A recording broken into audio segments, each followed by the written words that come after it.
Bismillahirrahmanirrahim. Assalamualaikum warahmatullahi wabarakatuh. Waalaikumsalam warahmatullahi wabarakatuh. Buat sahabatku, mahasiswa Fakultas Ekonomi dan Bisnis dimanapun kalian berada, alhamdulillahirrahmanirrahim. Pada kesempatan hari ini kita berjumpa lagi dalam sesi pengembangan potensi diri dalam rangka mata kuliah Self Leadership atau kepemimpinan diri. Di hadapan saya sudah hadir seorang yang sangat luar biasa, narasumber kita pada hari ini, yang nanti akan menyampaikan terkait dengan apa sih potensi diri dan apa saja yang harus kita pahami, kemudian apa hubungannya dengan apa yang kita lakukan sekarang di dunia pendidikan pada saat kita kuliah maupun di kehidupan kita sehari-hari. Dan sebelum kita membahas hal tersebut, alangkah baiknya kalau saya sampaikan siapa sih beliau yang ada di hadapan saya ini. Beliau bernama Bapak Hadi Pramono MSI AKCE. Beliau sebagai seorang dosen di program studi akuntansi, kemudian selain itu beliau juga menjabat sebagai Wakil Dekan 2 Fakultas Ekonomi dan Bisnis. Kemudian selain itu beliau juga seorang trainer atau fasilitator di berbagai institusi, dan secara internal beliau juga menjadi seorang motivator yang luar biasa dan sering sekali mengadakan beberapa training ya di sekolah-sekolah, kemudian di beberapa instansi lainnya juga. Baik sahabatku semuanya, para mahasiswa Fakultas Ekonomi dan Bisnis, kita akan segera masuk ke sesi kita tentang pengembangan potensi diri, gitu ya. Selamat siang, Pak Hadi. Selamat siang, assalamualaikum warahmatullahi wabarakatuh. Terima kasih sudah hadir di sini. Sama-sama, saya nanya Pak. manggil Bapak atau bagaimana ya? Mas saja, Mas. Oh, Mas ya. Nanti saya juga dipanggil Mas ya. Oke. Baik, Pak Hadi atau akrabnya kalau sebagai fasilitator beliau dipanggilnya Mas Pram ya. Mas Pram, atau kemarin yang sempat viral itu dipanggilnya Ustadz Mono ya. Itu salah satu hal yang menarik sekali buat kita. Nah, apa hubungannya dengan potensi diri dengan sebutan-sebutan yang berbeda tadi? Tentu saja ada ya. Tentu saja ada. Apalagi sekarang ini banyak fenomena adanya personal branding ya. Nanti barangkali sedikit akan kita singgung juga. Baik, Pak Hadi atau Mas Pram, kita akan berbincang tentang potensi diri. Banyak sekali teori-teori yang sudah menyebutkan apa sih itu potensi diri dan seterusnya. Tapi kira-kira apa sih hubungannya potensi diri dengan kegiatan kita terkait dengan mata kuliah Self Leadership ini? Kira-kira seperti apa nih, Pak Hadi? Monggo. Terima kasih, Mas Toto. Saya biasanya panggilnya Toto itu ya.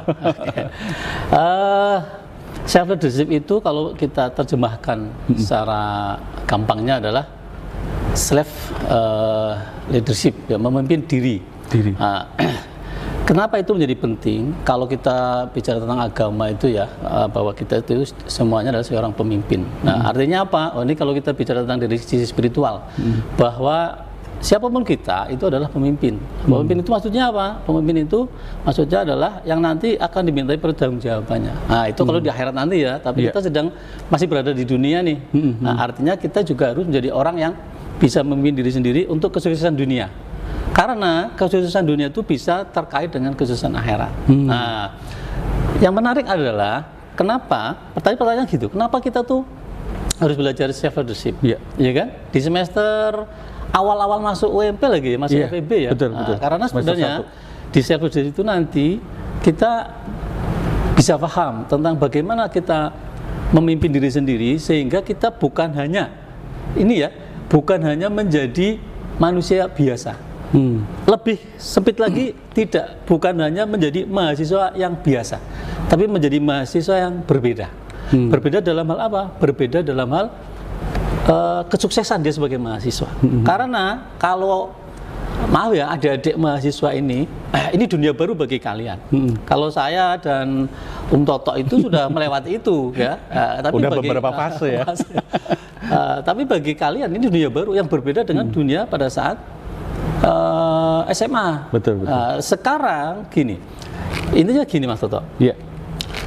Bahwa dalam pembelajaran di universitas dimanapun itu, perlakuan dosen, perlakuan pendidik, pengajar kalian yang kita biasa sebut dengan dosen itu akan memperlakukan kalian itu sebagai manusia dewasa. Namanya juga mahasiswa.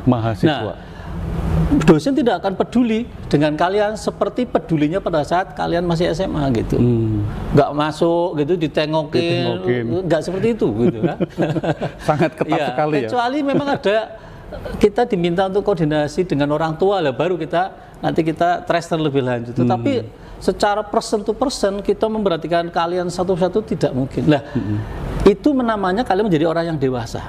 Nah, dewasa itu bisa memanage diri, bisa mengenal diri, sehingga dengan kesadaran diri kalian bisa menjadi orang yang sukses. Nah, ini yang kita akan coba bahas. Dari materi-materi yang lain, saya akan membahas mengenai tentang bagaimana kita mengenal potensi, sehingga dengan potensi itu Anda semua, kalian semua itu bisa menjadi mahasiswa yang berbeda. Mahasiswa yang berbeda itu apa? Mahasiswa yang punya prestasi. Nah, prestasi mahasiswa itu kalau selama ini saya mendampingi dalam kegiatan kemahasiswaan ya, itu bisa mencapai tingkat nasional bahkan internasional. Dan di FEB UMP udah beberapa kali. Bahkan ada kakak kelas kalian yang hobinya itu wallpaper. Tapi sudah keluar negeri. Itu jadi bikin artikel, kemudian di dan menjadi mahasiswa berprestasi gitu. Nah, kenapa dia bisa? Setelah saya amati secara secara observasi yang sederhana, dia memang berbeda dengan mahasiswa lain. Dia punya kemampuan memanage diri dengan baik. Nah, barangkali pada saat mengamati itu, Mas Hadi, apa yang dilakukan oleh si mahasiswa yang berbeda tadi? Sampai menjadi wallpaper kemana-mana. Dia sepertinya dia menemukan, sudah paham dengan dirinya, potensi ada dirinya, sehingga dia bisa, kalau saya ajak diskusi itu saya juga nyaman gitu. Gitu. Kemudian dia sadar betul kesempatan dia untuk maaf ya, jadi mahasiswa kan terbatas. Betul. Maka dia gali betul potensi dia selama jadi mahasiswa. Dan dia menjadi mahasiswa berprestasi. Dan kami sebagai fakultas pun bangga gitu, Pak. Mas Toto ya. Nah, saya ingin sedikit menularkan dari yang saya paham tentang dunia mahasiswa, karena beberapa kali saya juga mendampingi mahasiswa-mahasiswa itu, bagaimana generasi Anda ini yang baru masuk itu juga punya prestasi yang luar biasa. Betul. Nah, caranya adalah dengan mengenali potensi diri. Nanti memang teori yang saya akan potensi diri yang saya sampaikan ini, nanti saya base-nya adalah didasarkan pada teori psikologi memang. Nah, teori yang menarik banget ini. Ya, teori tentang yang dikemukakan oleh Howard Gardner. Howard Gardner itu seorang psikolog. Ya, dia orang Amerika. Kalau nggak salah orang Amerika ya, tapi kalau dia kuliahnya di Harvard sih memang.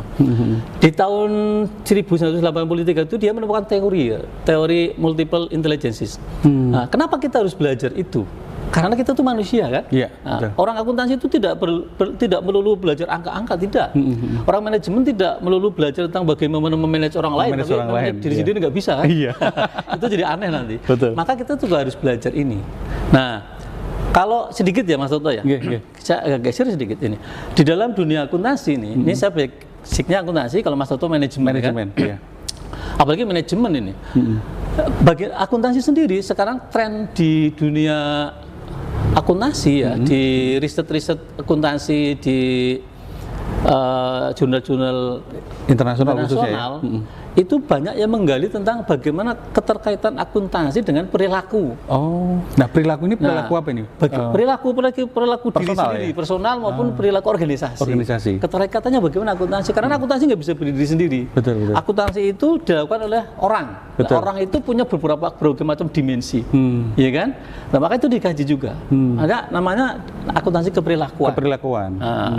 Banyak sekali. Ya, akuntansi itu sudah tidak hanya memikirkan tentang hanya angka laporan keuangan, tidak. Ternyata di riset-riset itu sudah sampai ke arah bagaimana mengenal si akuntan, kita katakan gitu. Kenapa sih kenapa sih ada KAP sebesar Arthur Andersen itu bisa collab, hancur gitu. Apa yang menyebabkan? Ternyata perilaku akuntannya kan gitu kan. Iya, bukan ya, hasilnya dari perilaku akuntan itu hasilnya bisa menjadi sesuatu yang tidak diharapkan, sehingga menghancurkan perusahaan yang jadi mitranya. Padahal perusahaan yang jadi mitranya perusahaan besar. Misalnya. Tapi gara-gara kesalahan tadi ya dari KAP tadi ya. Kesalahan karena perilaku. Tapi gitu. Jadi saya akan bawa itu dengan menggunakan teori multiple intelligence yang disampaikan di tahun 1983. Nah, bagaimana nanti keterkaitan antara kecerdasan yang menurut saya itu ke arah potensi itu dengan kita memperoleh rezeki gitu. Nah, ini kira-kira apa nih Pak Hadi, menarik banget. Maaf, apalagi di kita itu ada mata kuliah entrepreneurship. Iya. Nah, gitu kan? Dari mulai semester 1 dan saya dapat. ini yang unik saya ini Mas Toto nih. Saya melihat ya teman-teman di UMP, saya di UMP itu belum lama, baru 20 tahun. Waduh. Lebih lama saya berarti, 4 tahun. Itu saya melihat orang-orang yang punya potensi tidak hanya sebagai dosen, dia sangat menonjol di UMP. UMP itu punya sekitar 400 lebih dosen. 400-an betul, lebih. Karyawannya lebih dari itu. Iya. Kalau di total itu ada seribuan lebih pegawai UMP, karyawan dan dosen dan karyawan. Tapi kalau saya melihat, kenapa ada orang-orang tertentu yang sangat menonjol betul. di universitas, tapi yang lain kok tidak? Gitu. Saya lihat, oh dia punya potensi tertentu. Sehingga kalau saya tanya, saya butuh untuk ini. Saya tanya ke teman misalnya, Pak Toto saya butuh untuk kegiatan ini. Oh, hubungi saja Pak itu gitu. Iya, langsung menyebut nama langsung ya. menyebut nama. Artinya apa? Oh, dengan sadar dengan potensi, orang lain pun akan membaca itu. Gitu. Itu kalau sudah seperti itu sudah asik banget. Iya, termasuk tadi ya kaitannya sama personal branding kan berarti. Personal branding tadi. Iya. Gitu. Sementara itu Pak Toto. Baik, menarik sekali nih Pak Hadi, kaitannya dengan pengembangan potensi diri, kemudian dikaitkan dengan kecerdasan tadi ya. Kalau setiap orang, apalagi khususnya mahasiswa ya, mahasiswa itu kan di mata kuliah self leadership ini kan dituntut untuk bisa mengembangkan potensi diri. Tadi yang Mas Pram sampaikan harus bisa menggali. Kira-kira bagaimana nih cara bisa menggali potensi diri? Apakah bisa dilakukan pada saat sembari mereka kuliah, atau tadi dengan mengobservasi diri sendiri dengan, kalau ada istilah yang pernah saya baca di sebuah artikel itu, ada namanya self talk, berbicara dengan diri sendiri, kemudian tanya nih, saya ini potensinya apa sih ya selama ini? Nah, kalau itu sudah dipahami oleh teman-teman mahasiswa khususnya, apalagi baru semester 1, dan ditambah lagi mereka ibarat kata itu baru masuk ke dunia yang berbeda, dari dunia abu-abu ke dunia yang lebih abu-abu ya. Biru, sekarang UMP kan biru. Oh iya, biru. Atau yang lebih istilahnya mereka harus bisa mengatur dirinya sendiri. Nah ini gimana nih Mas? Gini, saya awali dari firman Allah SWT di dalam Quran surat At-Tin. Sepenggal kalimatnya, A'udzubillahi minasyaitonir rajim, laqad khalaqnal insana fi ahsani taqwim. Artinya bahwa sesungguhnya kami telah menciptakan manusia dalam bentuk yang sebaik-baiknya, sempurna maksudnya. Nah, manusia itu tadi saya sampaikan ya, dimensi manusia itu bukan hanya fisik kan? Kita ada yang mengatakan ada emosional sehingga muncul emotional quotient, ya kan? Ada IQ, ya kan? Ada lagi spiritual quotient dan seterusnya. Nah, dimensinya itu kompleks, maka dikatakan bahwa manusia itu sempurna. Nah, dan kita harus sadar itu dulu pertama. Sadar. Sehingga kalau ada mahasiswa, kalau dosen kayaknya enggak nih, mahasiswa yang minder, rendah diri bukan rendah hati ya. Betul. Minder diri atau rendah diri itu jadi aneh. Anehnya kenapa? Kita sudah disampaikan oleh Allah bahwa kita itu diciptakan dengan sebaik-baik bentuk, sebaik-baik penciptaan. Nah, kita tidak perlu minder. Mungkin yang minder itu karena dia tidak sadar dengan potensi yang ada dalam dirinya. Luar biasa. Nah, saya akan bawa ke tadi, saya sampaikan bagaimana secara teori tentang potensi yang saya akan bawa ke dalam kecerdasan. Dan manusia nanti punya preferensi masing-masing. Saya berbeda dengan Mas Toto ini preferensinya kan. Berbeda gitu. Kalau sama nggak asik dong. Dari prodinya aja udah beda ya. Preferensi kita tuh beda-beda. Iya, betul. Maka ada orang yang kalau dari sisi otak aja nih ya. Otak ini. Otak itu kan secara teori dibagi menjadi 4 ya. Ada otak besar pun dibagi 2, jadi 2 nih. Terus otak kecil, kemudian batang otak kan gitu ya. Kita bicara tentang otak besar dulu. Otak besar itu juga menunjukkan preferensi. Ada otak kanan, ada otak kiri. Nah, preferensinya beda. Orang yang dominasi dengan otak kanan, dia akan berbeda perilaku, cara berpikir, kemudian aktivitasnya mungkin bahkan dengan yang dominasi otak kiri gitu. Itu dari sisi otak saja. Dari sisi otak yang memanage bahwa preferensi kita itu ke otak kanan atau otak kiri. Kalau saya cenderung otak kiri. Saya kanan. Ya, mungkin ada mahasiswa pernah bermain yang seperti ini nih. Ya kan? Dengan sederhana nih. Ini tapi hasil penelitian ya. Ini bukan penelitian akuntansi dan manajemen sih, penelitian psikologi. Makanya kita harus tahu gitu ya. Betul. Kita tepukan kayak gini saja. Kita berbeda. Berbeda. Ah, Iya. tuh. Ini saya paling nyaman di jempol sebelah kiri di atas. Di atas. Berarti ini sedangkan apa saya ini di artinya kanan. nih Mas Bram? Oke. Kalau saya balik gini, itu tidak nyaman. Ya, ada yang Saya juga nih, saya enak balik gitu. juga nggak nyaman nih. Nah, ini sederhana, tapi jarang orang yang tahu ya. Iya. Jarang orang yang tahu. Betul. Tapi kalau kita tahu, oh tadi minimal kita sudah mengenal kita, entry point-nya dapat. Titik masuk untuk mengenal kita lebih banyak dapat. Paling tidak kita udah tahu, oh saya dominan di mana gitu. Saya punya anak 2 nih, Om Toto ya. Iya. Cewek semuanya. Artinya dari sisi gender sama ya. Iya. Saya suruh kayak gini. Coba kakak, pernah adik, diobserv gini. juga ya? Observasi gini, karena saya dapat ilmunya kan. Anak saya yang pertama suruh gini nggak mau, nggak enak, gini. Nah, dia kirinya itu di atas. Kirinya di atas. Oh berarti saya gitu. sama kayak saya berarti ya. Ya. Yang kedua saya lihat kayak saya, yang jempol Kanan di atas. gitu. Saya nggak nyaman ini Beda. gantian. Cetakannya sama, hasilnya beda. Hasilnya kan? beda. Rahimnya kan sama di Betul, tapi betul. hasilnya beda. Nah ini bisa dijelaskan nih kenapa nih yang Oke. kiri yang apa, Ini- kemudian yang kanan apa ini? Kita ke tadi ya, ke cenderung otak kanan otak kiri. Kalau yang seperti saya dulu deh, seperti ini saya nyaman seperti ini. Ini Ya. adalah dominasi otak kiri. Karena rumusnya silang itu. Ini Betul. otak kiri, kemudian ke kanan, Ke kanan. bagian tubuh kanan. Ya. Maka yang di sini jempol kanan, itu Ya. otak kiri. Otak kiri dominannya ya. Ya, saya senangnya memang Ngitung. hitung. Yang penting nggak hitung-hitungan tapi ya. Apa-apa saya analisis gitu. Jadi memang orangnya mungkin kayak gini yang agak kaku ya biasanya ya. Padahal sebenarnya enggak loh sahabat Enggak, semuanya. biasanya agak kaku kan maksudnya. Cuman agak ya? Karena Dominan karena tadi ya? ada agak dominasi ke otak kiri. Nah, anak saya yang kedua Heeh. Dengan Itu- posisi yang sama. saya tidak bermaksud pamer ya, Iya. tapi pernah menjadi juara 2 Olimpiade Matematik Woi, tingkat SD. luar biasa. Itu tadi yang Gini. sama kayak Pak Edi, kayak sama gini. ya? Kalau saya belum pernah juara ya. Tapi anak saya. Iya, iya, iya. Nah, saya semakin yakin bahwa teori ini kayaknya benar gitu. Anak saya yang kedua, yang pertama, Yang sebelah jempol kirinya di atas. di atas. Iya. Dan Saya punya lihat kemampuan apa? Matematikanya dalam pembahasan matematika agak kurang. Kurang. Ya, Tapi sehingga harus les matematik. Wah, gitu. Karena di kita kan matematik jadi pelajaran, Jadi pelajaran utama juga kan. utama, betul, Maka betul. nggak mau harus apa namanya? Les. Harus les. Tetapi kalau suruh gambar bagus banget. oh, Masya Allah. Luar biasa ya ini tadi. Suruh gambar bagus banget. Kenapa? Contoh real ya? Karena otak kanan itu ke arah seni, kemudian Art ya, artistik ya. gitu. Nah, Yang kiri Dan hitungan gitu ya. gambarnya anak saya itu saya pajang di tembok. Dia langsung gambar dengan cat air di kanvas. Masya Allah. Saya jamin saya nggak bisa. Bapaknya aja nggak bisa ya. Gambarnya sederhana, tapi saya bangga dengan gambar itu. Dan gambar pelajaran biologi, gambar itu bisa. Walaupun dia melihat contoh di laptop, dia gambar. Saya suruh gitu nggak bisa. Tapi putra Mas Pram bisa Tapi melakukan itu. saya tidak bermaksud untuk pamer atau apa ya. Saya karena paham ini, sehingga saya bagaimana mengoptimalkan. Oke. Oke. Baik. Mengoptimalkan itu, oke nanti kita lanjut. Iya, menarik banget ini sebenarnya. Saya tertarik dengan tadi ya observasi yang ini juga hasil penelitian ya, Ya. Mas Pram ya terkait dengan bagaimana gestur menentukan dia itu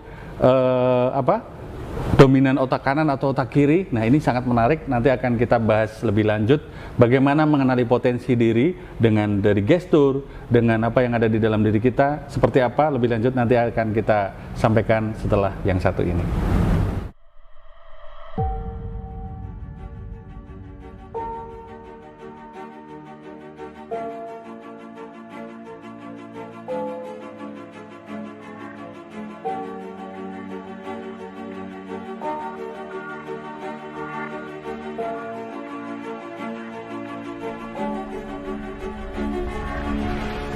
Universitas Muhammadiyah Purwokerto UMP, salah satu perguruan tinggi Muhammadiyah terbaik yang berada di Purwokerto, Jawa Tengah.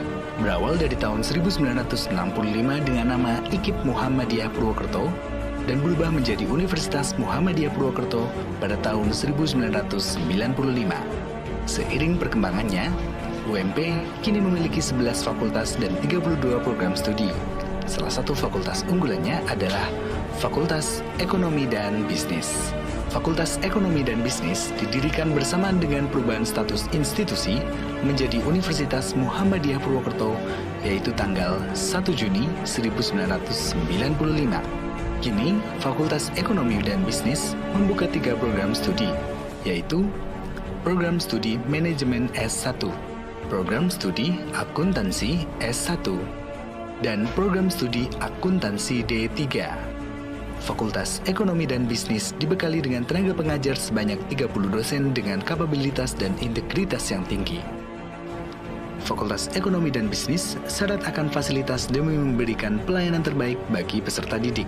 Di antaranya, 13 titik hotspot di gedung Fakultas Ekonomi, kelas yang nyaman, perpustakaan terakreditasi A, halaman parkir yang luas, dan pelayanan akademik secara online dan juga offline.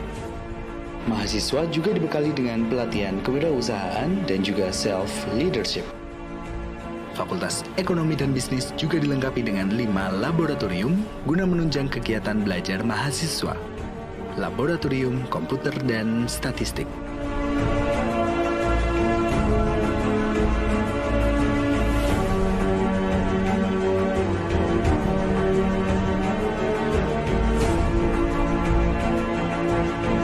Laboratorium Akuntansi dan Perpajakan.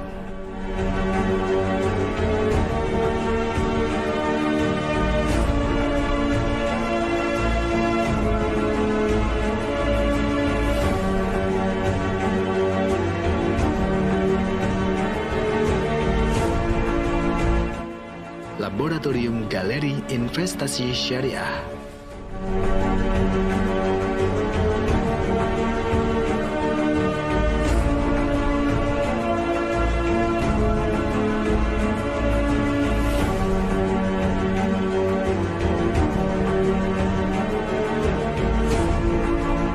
Laboratorium Kewirausahaan.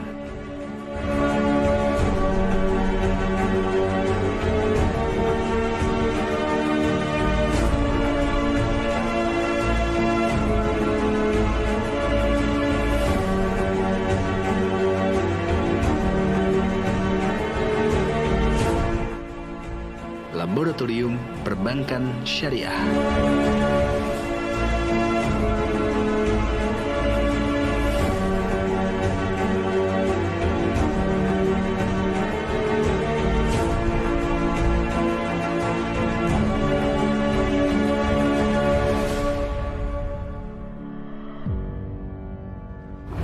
Baik mahasiswaku semuanya yang berbahagia dimanapun kalian berada, kembali lagi di sesi kita hari ini yaitu tentang pengembangan potensi diri.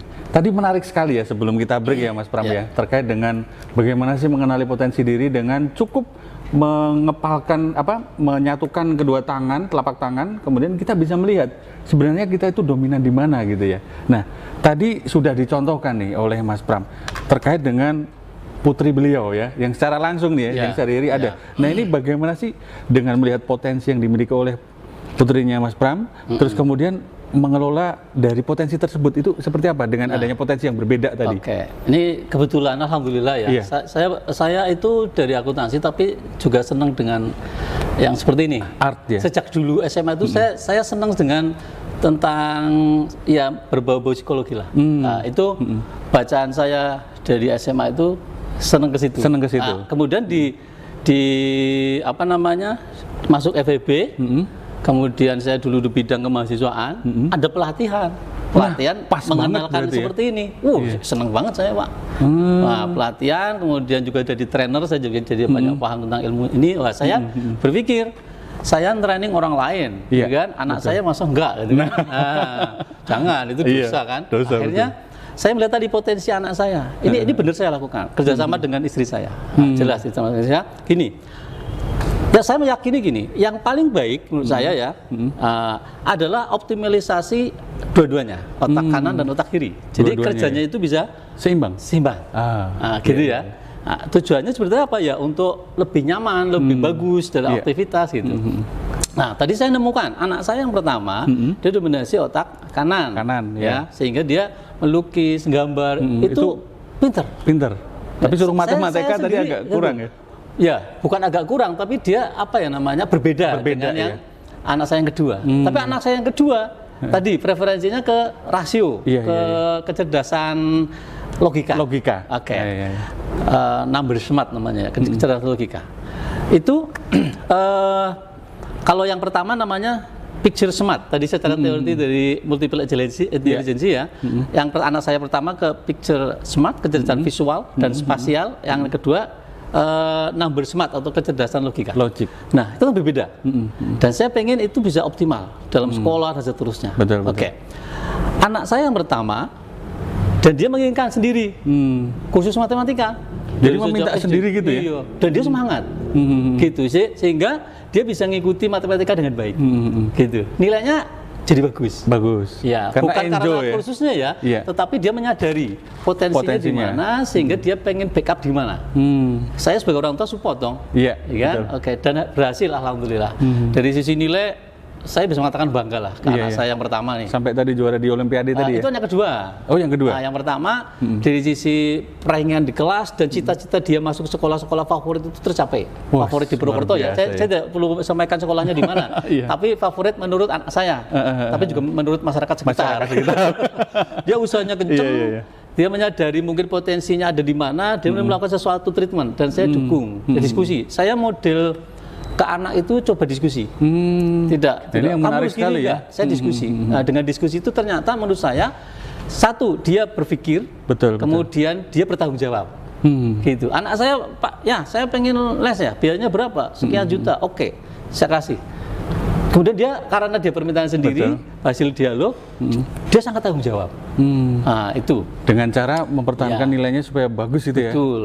Kemudian anak yang kedua. Iya. Preferensinya ke logik tadi logik ya, tadi, number smart, ke kecerdasan logika.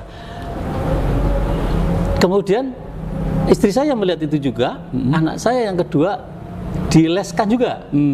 Tapi bukan matematik. Sampai sekarang anak saya yang kedua nggak mau les matematik. Oh, karena preferensinya bukan ke situ ya?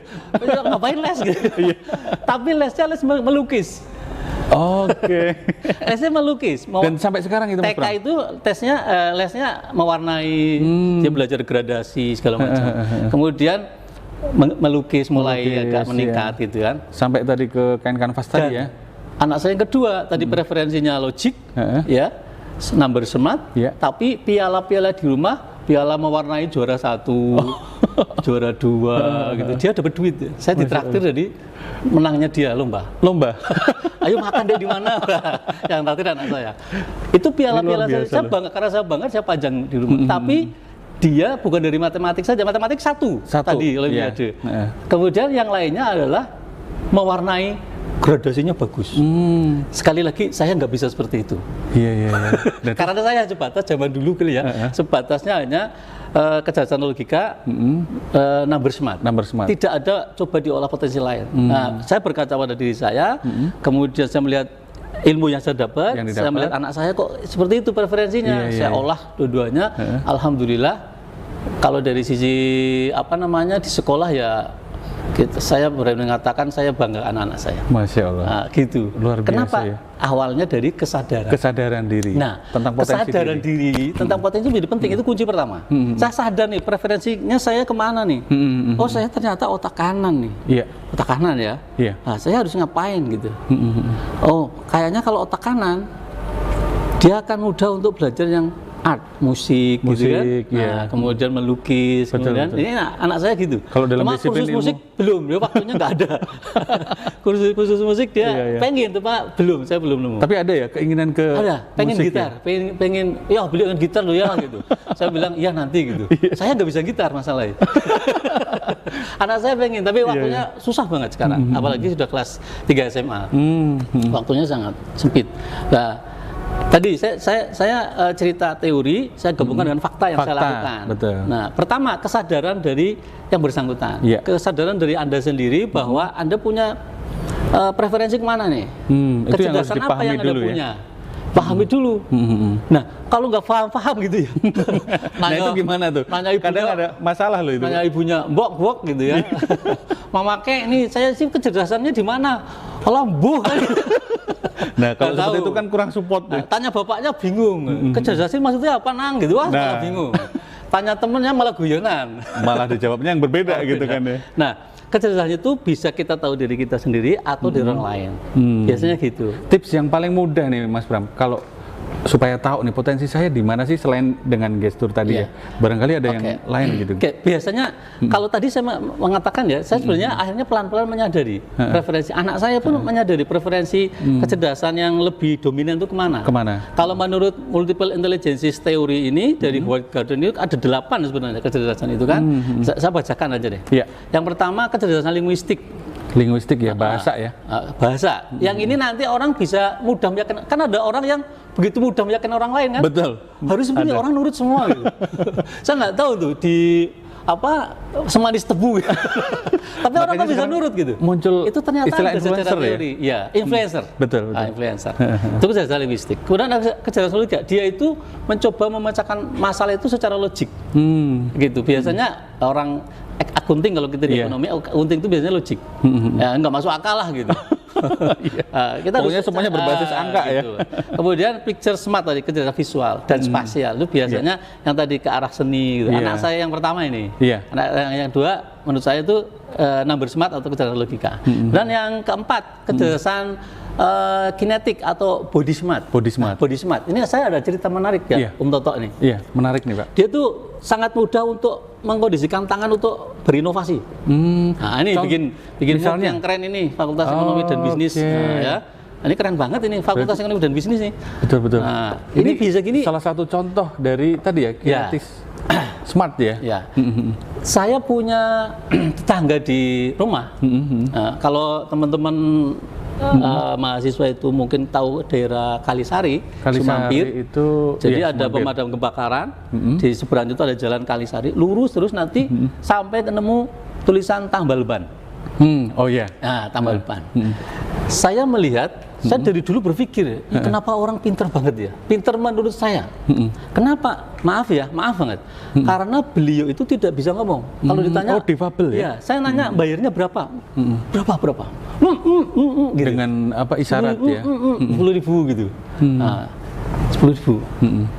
Saya kasih 20.000, dia tahu. Ada kembalian 10.000 gitu. Dan Kembaliin.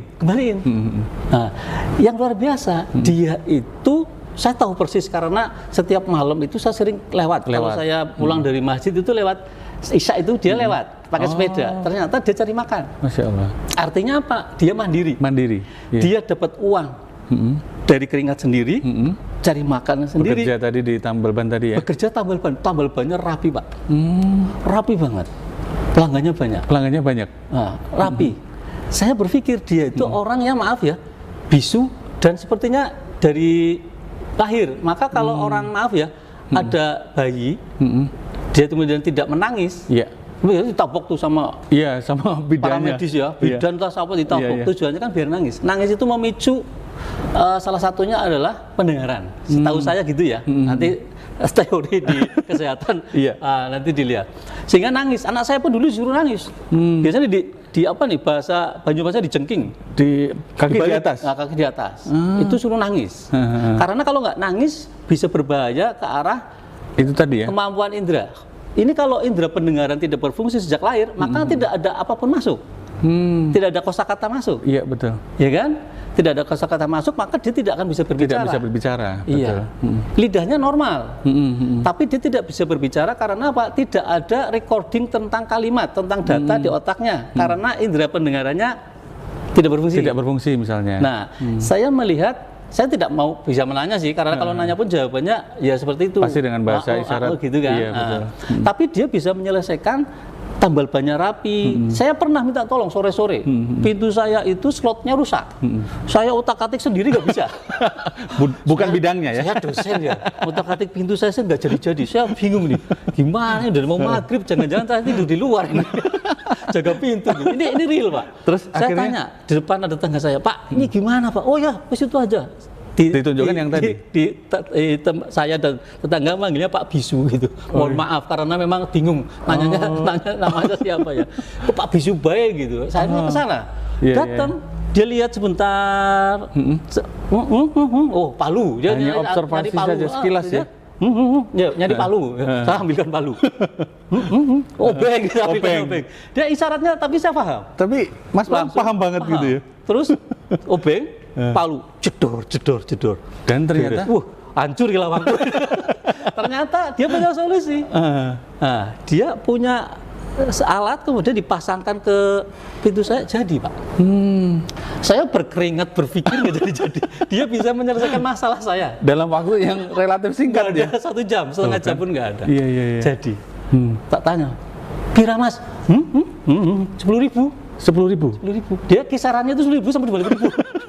Berarti gini sama double gitu ya? Ya, double. Ya 5.000 gitu. Iya. Tapi dia bisa. Saya bukan bidangnya tadi ya. Dia Preferensinya, Dia iya. tadi body smart, kecerdasan kinetik. Iya. Saya punya gergaji baru Mas. Tak pakai ini aku tugal-tugal gitu. Iya, bukan ahlinya gergaji sih ya. Ternyata apa? Harus diasah dulu. Padahal baru ya. Ngasah gergaji kan ada mata gergajinya gini Betul, ya. iya. Harus satu-satu dan pakai gerinda itu. Iya. Nah, saya mikir Lama ngasah itu. gimana? Saya serahkan ke Mas itu. Mas itu tadi yang Gitu. Saya dan ikut gitu. diapakan itu ternyata? Diasah Mas, diasah satu persatu kali. Dia ditinggal, ya ditinggal. Saya paham maksudnya. Ditinggal. Hari berikutnya saya datang. Berapa? 10.000 lagi. 10.000. Gini lagi. Saya pakai gergajinya sampai sekarang. Tajam banget. Ya. Artinya apa? Tadi manusia itu diciptakan dengan kondisi penciptaan yang sempurna. Betul. Kita seakan melihat bahwa beliau ini orangnya punya keterbatasan, iya kan? Dari sisi bahasa dia nggak bisa ngomong kata-kata, dari pendengaran mungkin juga dia nggak dengar, tapi dia punya kecerdasan kinetik. Tangan dia jadi Terampil dia bikin gitu ya? macam-macam. Kalau tambal ban di tempat Mas tadi itu ya, saya tidak tegang sama Mas Bisu ya, tapi Mas yang tadi itu, yang saya salut. Kalau ketemu saya di jalan, kenal, woi, Nyapa gitu ya. iya. Bukan Itu- gini nyapanya, bukan? Orang kan kalau nambal ban untuk manasin tambalannya, itu kan kadang pakai spiritus, pakai Betul, apa betul. gitu. Nah, itu pakai Dia apa enggak, itu, Mas? Dia pakai gas.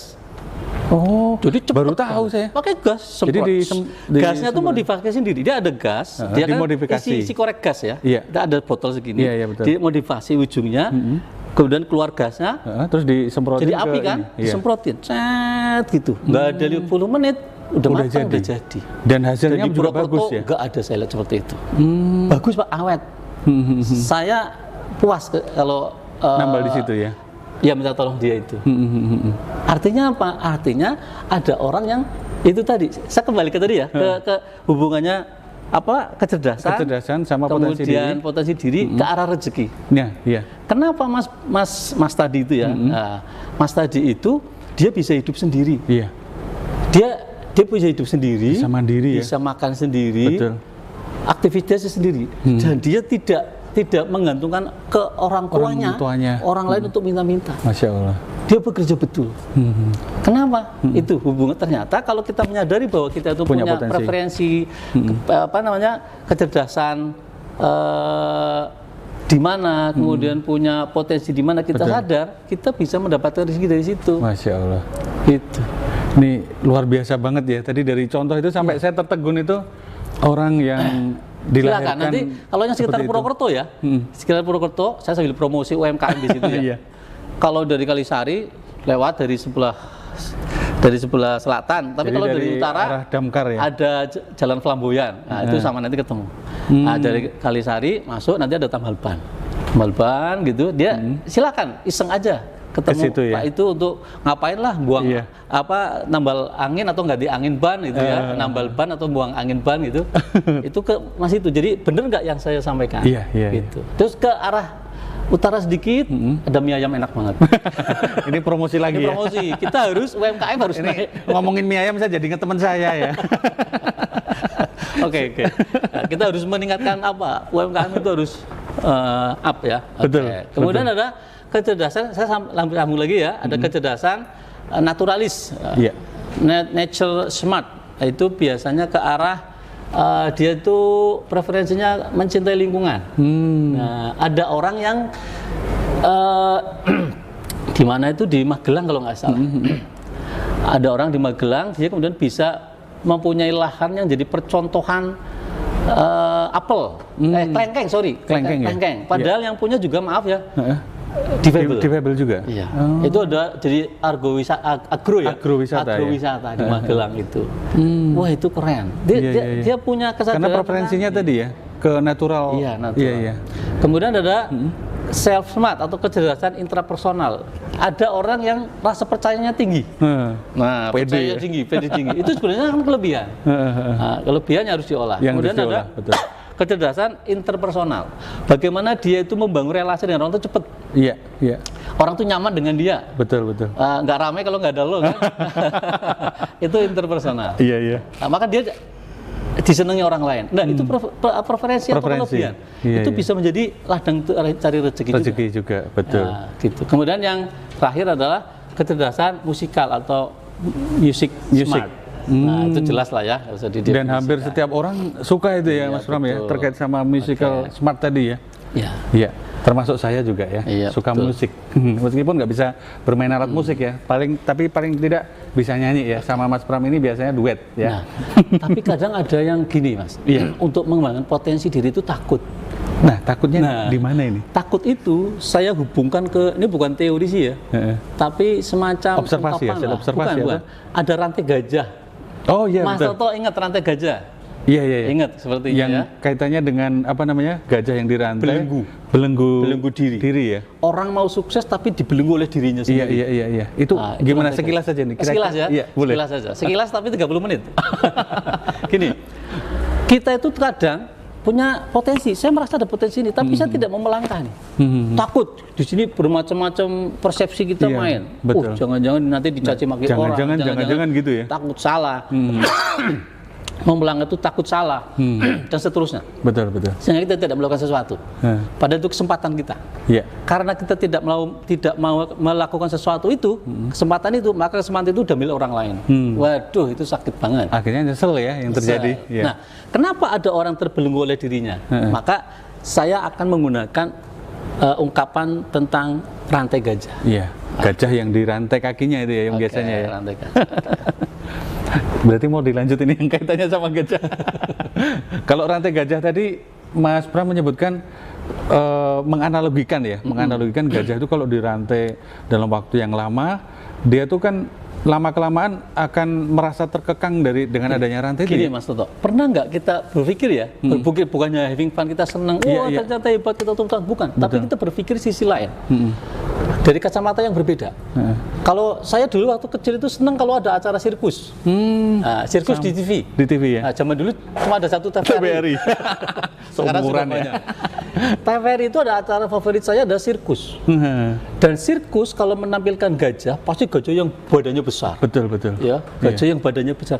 Kita pernah nggak berpikir gajah yang sebesar itu Bisa hewan yang dikendalikan, terkenal sangat cerdas, tapi kok bisa nurut patuh? Kenapa itu?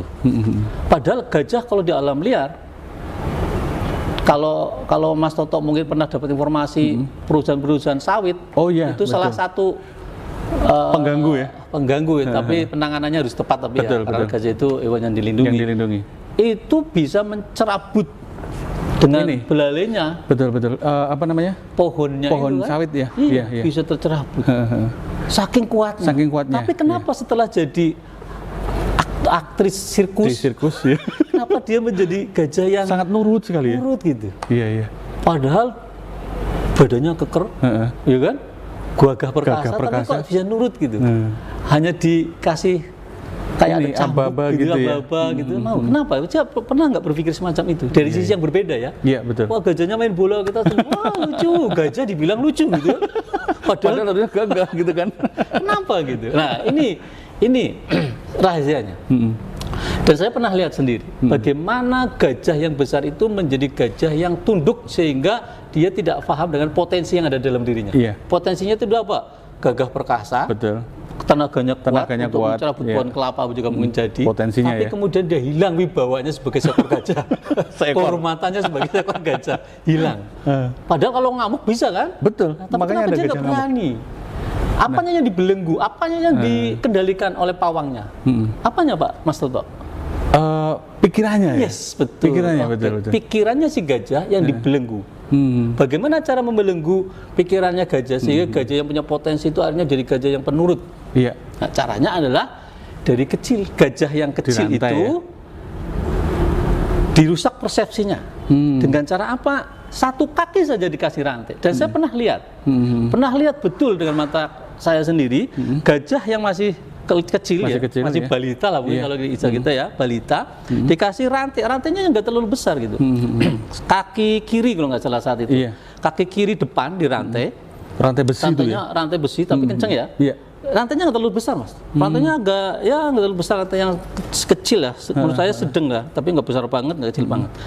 Rantai itu diikatkan di satu kaki gajah sebelah kiri, Iya. yang satu ujungnya diikatkan di tonggak besi yang dicor. Iya. Sehingga gajah itu dia hanya berdiri sambil mau maju mundur Di sekitar tonggak Iya, itu tadi di sekitar ya? tonggak. Bahkan di sekitar tonggak jalan aja dia nggak berani, dia hanya goyang-goyangan badannya saja. Saya lihat betul gitu. Ya Allah. Makan di situ, ya kan, BAB di situ, ngopi ya di situ, gitu. Dia nggak kemana-mana. Aduh, Di situ kasihan banget terus, ini. gitu. Nah, dia berpikir kalau saya berontak mau lari, aduh kaki saya Kakinya sakit. Nah, berontak lagi, aduh kaki saya sakit. Nah, itu Gajah ter-mindset. dikasih makan, tambah besar kan? Iya. Tapi mindsetnya dia apa? Kalau saya berontak, Kalau saya gerak sakit. Iya, iya. berontak, saya sakit. Ya sudahlah, saya jadi penurut aja. Akhirnya aman, saya nggak anteng sakit. ya? Anteng, toh dikasih makan, gitu kan? Kasih Ngopi. minum. Tapi kan nggak bisa berlari. Sedangkan Iya, iya. gajah-gajah yang lain mungkin sudah Yang di berlari. alam liar ya? Kan? Sudah berlari ya, sudah Iya, iya. berkarir dengan bagus. Sama-sama gajah kan ya? Sama-sama gajah. Yang satunya jadi pemain sirkus, satunya di alam liar ya, dengan Iya. kekuatannya yang Oke. ditunjukkan.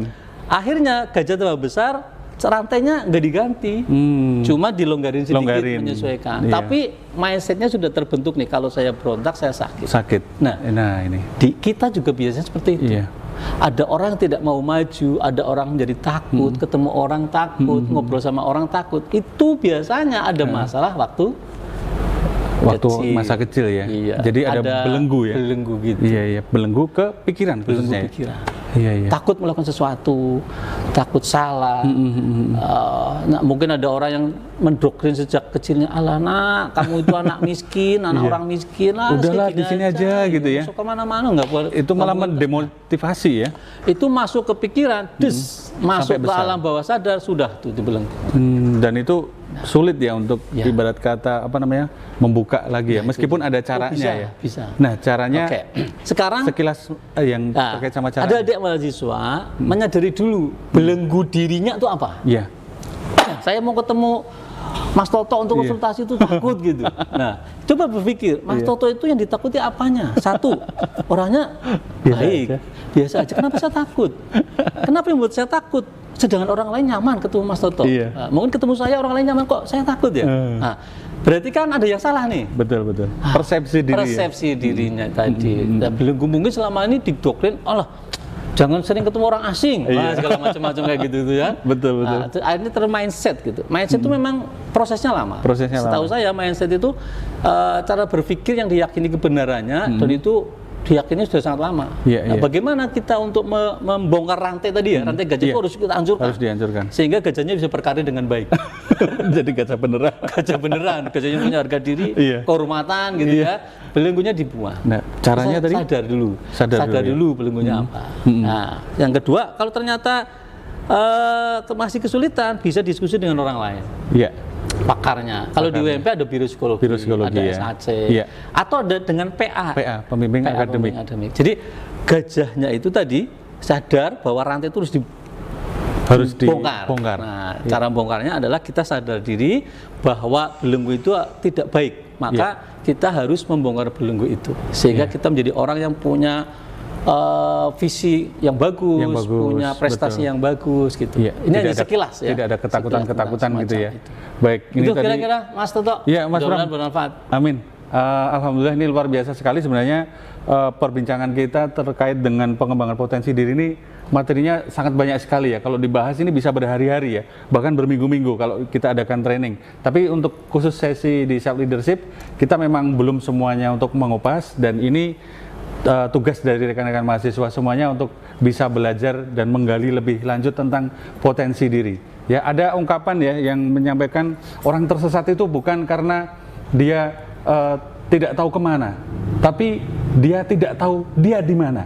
Ya, itu intinya ya. Kalau orang tahu kemana, semua orang pasti tahu. Cukup dengan Google Map tahu kita tujuannya kemana. Kita tahu Jakarta. Tapi yang jadi masalah kita sedang di mana. Nah itu menggali potensi diri. Salah satunya dengan ungkapan itu tadi dan tadi yang disampaikan dengan analogi gajah seperti apa oleh Mas Pram tadi juga sangat jelas bagi kita bagaimana mengenali potensi diri. Kalau ada belenggu-belenggu apa sih yang harus kita buka dan harus kita hancurkan ya untuk menjadi diri yang berpotensi, yang lebih mandiri dan juga menjadi orang yang luar biasa. Baik mahasiswaku semua yang berbahagia dimanapun kalian berada, cukup sekian untuk materi kita hari ini yaitu pengembangan potensi diri. Mudah-mudahan kalian semua selalu dalam keadaan sehat selalu dimanapun. Amin. Dan juga selalu jaga protokol kesehatan selama pandemi ini dan mudah-mudahan pandemi ini juga segera berlalu. Amin. Dari saya Toto Arianto selaku moderator pada acara hari ini dan Mas Pram sebagai narasumber pada hari ini, kita mengucapkan banyak terima kasih. Billahi taufiq wal hidayah. Wassalamualaikum warahmatullahi wabarakatuh.